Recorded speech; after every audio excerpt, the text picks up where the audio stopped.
കൂടെ ചാടിപ്പോയന് കുടുംബത്തെ പറഞ്ഞവരുടെ പേരിൽ പരാതി കൊടുക്കും അല്ലടാ. നിന്റെ മോളിനി വരില്ല, നീ ഒന്ന് ചെന്ന് കണ്ടുപിടിക്കാം. അവന്റെ ഒരു പരാതി തൂക്കിയെടുത്ത് വണ്ടി കയറടാ. ഇങ്ങോട്ട് കേറ വണ്ടിയില്. ആരാ അന്തോണിക്ക് കൂട്ടുവരാനുള്ളത്? പറ, എല്ലാം നീ ഞാൻ കൊണ്ടുപോയിക്കോളാം. ആ ലക്ഷ്യോടാ കളി.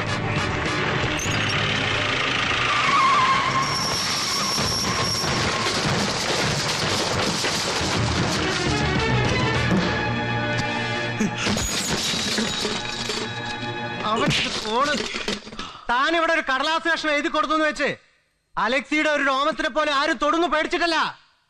ഈ പോലീസ് സ്റ്റേഷനിൽ പുലിമുറ്റത്ത് അലക്സിയെ കുറിച്ചൊരു പരാതിയോ ഇടിച്ചെന്റെ കരളി ഞാൻ തുപ്പിക്കും. ഇയാൾ വന്ന പരാതി എടുക്ക, അതങ്ങ് കേറി കളയടോ.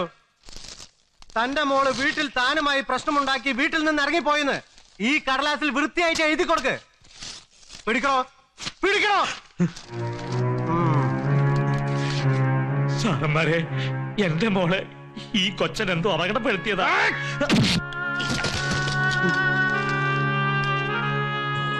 ഇസ്മയിലെ, ഇതെഴുതി ഈ തെണ്ടിയെ കൊണ്ട് ഒപ്പിടിപ്പിക്ക്.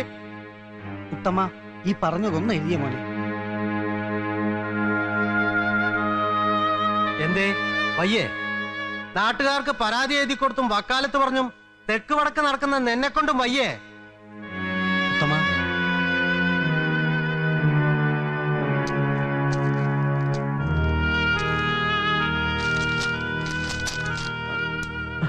മോനെ,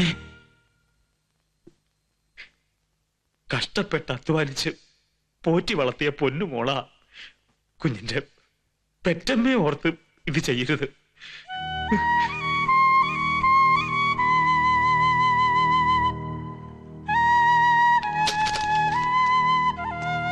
സർവ ഞാഞ്ഞോളിലും വിഷം വെച്ച് തുടങ്ങിയിരിക്കുന്നു. അശോക,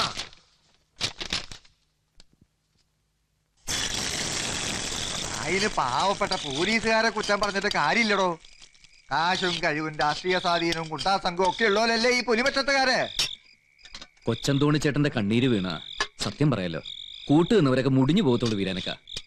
മോളിലിരിക്കണ ദൈവം തമ്പ്രാനെ കണ്ണില്ലായിരിക്കുവോ ഈ അലക്സിയൊക്കെ ഇങ്ങനെ കയറൂരി വിടാൻ? അല്ലോ, പടച്ച തമ്പുരാനേക്കാളും കരുത്തുള്ളവനാ അവന്റെ ഏട്ടൻ സണ്ണി.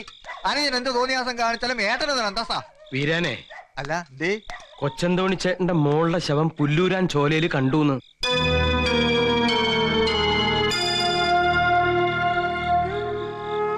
എന്റെ റോസിമോളുടെ പ്രായം ഉണ്ടാവും. തീർന്നു. ഒരു പട്ടി ചത്ത വില പോലും ഇല്ല.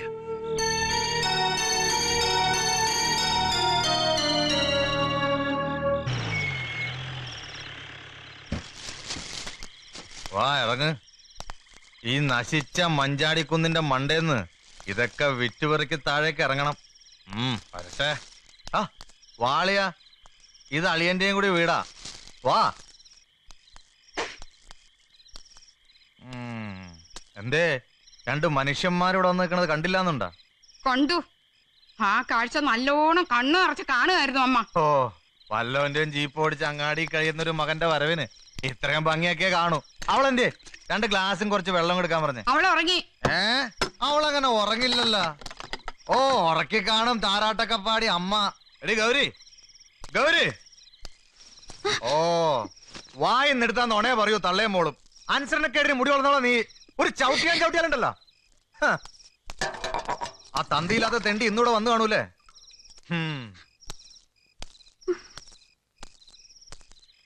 എരന്നു തിന്നുന്നവനെ തുറന്നു തിന്നുന്നവനവൻ. അവന് തന്നെ കൂട്ടി കൊടുക്കണം മോളെ, അല്ലേ? ദേ, ഇവൻ നല്ല തന്തയ്ക്ക് പറഞ്ഞവനാ. വണ്ടി ഓടിച്ച് അങ്ങാടിയിൽ അന്തസ്സായി ജീവിക്കുന്നുണ്ട്. ഒരു കാര്യം ഞാൻ പറയാം, ഓണം കഴിഞ്ഞാൽ ഉടനെ ഇവരെ കല്യാണം നടത്തണം. അവളുടെ കല്യാണം നീയും ഇവനുമായിട്ട് അങ്ങ് തീരുമാനിച്ചാ പോരല്ലോ. കുഞ്ഞെ, വീട്ടിൽ കയറി വന്ന നിന്നോട് മര്യാദകേട് പറയാണെന്ന് വിചാരിക്കരുത്. ഇവരെ രണ്ടിനെയും പെറ്റ് വളർത്തിയത് ഞാനാണെങ്കിലും വേറൊരു തന്തയുടെ മോളാ അവള്. ഇന്ന് ഈ നേരം വരെ ആ കുട്ടിക്ക് ഒരു കരിവളയോ ഒരു കടലമുട്ടായോ ഇവന്റെ കൈകൊണ്ട് വാങ്ങി കൊടുത്തിട്ടില്ല. ഇവനൊരു ഏട്ടനാണെന്ന് എന്റെ മോക്കിട്ട് തോന്നിയിട്ടുമില്ല.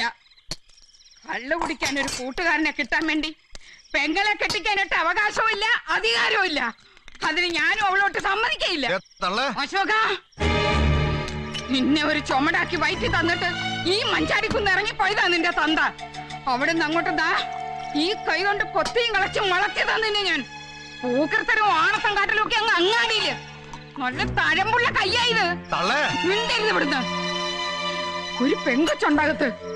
അതിനെ ഒരു കരയ്ക്ക് എത്തിക്കും വരെ ഒണ്ണം മുട്ടി ഉറങ്ങില്ല ഈ മാധവി. വേണ്ടി വന്ന കൊടുവാളെടുക്കാനും ഞാൻ മടിക്കില്ല. ഞാൻ പോട്ടെ അശോക. പോടാ ഇവിടുന്ന്. നീ അങ്ങനെ പോകണ്ട. വേണ്ട, നീയും കൂടെ ചെല്ല്. ഓ, ആ തെണ്ടി കയറി വന്നില്ല നേളിപ്പാ ഇന്ന് തള്ളയ്ക്ക് നോക്കും. അതേടാ, അവൻ ഒരുത്തൻ കേറി വരാനുണ്ടെന്നുള്ള ധൈര്യത്തിൽ തന്നെയാ ഞാനും എന്റെ മോളും കഴിയുന്നത്.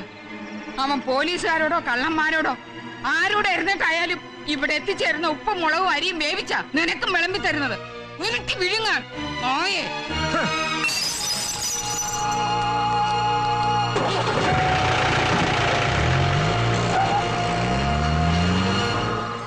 റോഡ് ബ്ലോക്ക് ആകാതെ ജീപ്പ് എടുത്ത് മാറ്റാ.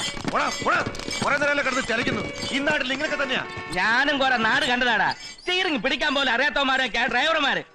പിന്നെ വണ്ടി ഓടിച്ചൊക്കെ തന്നെയാ കുറെ കാലം കൊണ്ട് ഞങ്ങളും ജീവിക്കുന്നത്. അതിനെ കുറിച്ചൊന്നും പഠിപ്പിക്കല്ലേ. തന്നെ പഠിപ്പിക്കാൻ ഞാനിവിടെ ഡ്രൈവിംഗ് സ്കൂൾ നടത്തല്ലോ. വണ്ടി മാറ്റടാ.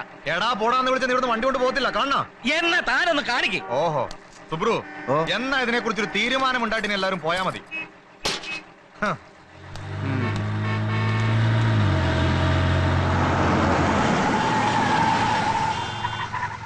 നിങ്ങളാരാ ഇവിടുത്തെ ഗുണ്ടകളാ? അതേടാ, നിനക്ക് ഇപ്പൊ എന്താ വേണ്ടേ? വണ്ടി മാറ്റടാ, ഇല്ലെങ്കിൽ ഞാനെടുത്ത് മാറ്റും. നിനക്ക് മാറ്റാൻ പറ്റില്ലേ? മാറ്റിക്കോ. മാറ്റൂടാ. റോഡ് ബ്ലോക്ക് ആക്കി കിടന്നോടാ. നിന്നെ പോലുള്ളവരാടാ ഈ നാട്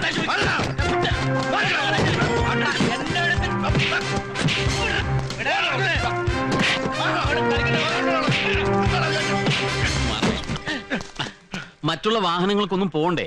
പോണ്ടെന്ന് പറഞ്ഞില്ലല്ലോ. പറഞ്ഞില്ല, പക്ഷെ വണ്ടി ഇങ്ങനെ ഇട്ടാ പിന്നെ ഞങ്ങൾ എന്ത് ചെയ്യും? അത്രയ്ക്ക് തിരക്കുണ്ടെങ്കിലേ ഇതിന്റെ മോളിൽ കൂടെ പറന്നു പോകണം.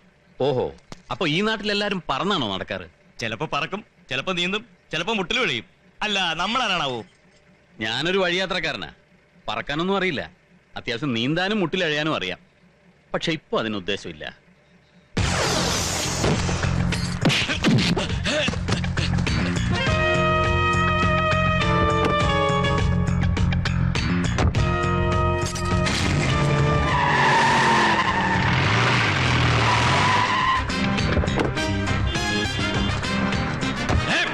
വേണ്ട. ആരാ നീ? ഇവിടെ അടുത്തൊരു പോലീസ് സ്റ്റേഷൻ ഉണ്ടേ. അവിടുത്തെ സബ് ഇൻസ്പെക്ടർ പണിക്ക് വന്നതാ. സ്റ്റേഷനിലേക്ക് വന്നാ മതി, താക്കോല് തരാം.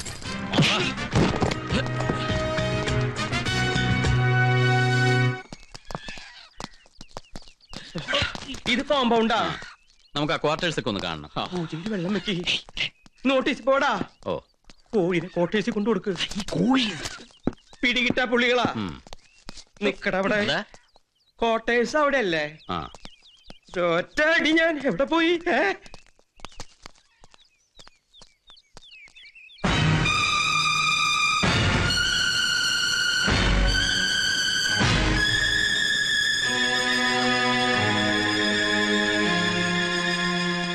വണ്ടിയുടെ മനസ്സിലായി.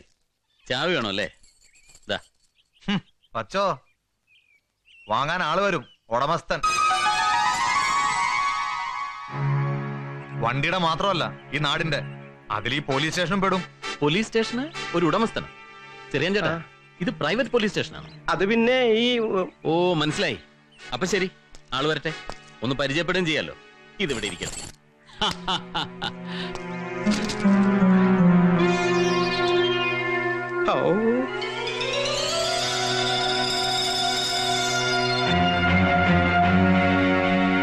വാടാ.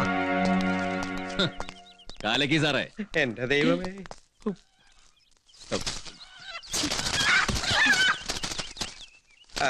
ക്വാർട്ടേഴ്സിലേക്ക് പോവാം. നീ എവിടേക്ക് പോണേ? ക്വാർട്ടേഴ്സിലേക്ക്. അതെ, നിന്റെ ഇവിടുത്തെ റോൾ എന്താണെന്ന് പുള്ളിക്കാരന് പിടികിട്ടിട്ടില്ല. നിന്നെയും പിടിച്ചിട്ടില്ല. എന്നാ പിന്നെ അതൊക്കെ ഒന്ന് കണ്ടറിഞ്ഞ് മാറി ഇന്നൂടെ പണ്ടാറം. അതിന്റെ ഇടയിലാണ് അവന്റെ ഒരു നരസിംഹ മീശയും മട്ടും. അതെ, എന്നെ പിടിച്ചിട്ടില്ലെന്നോ? എന്താ കാര്യം? എന്നാ നമുക്കത് നേരിട്ട് ചോദിക്കാം. മുഖം പൂത്തി ഞാനൊരു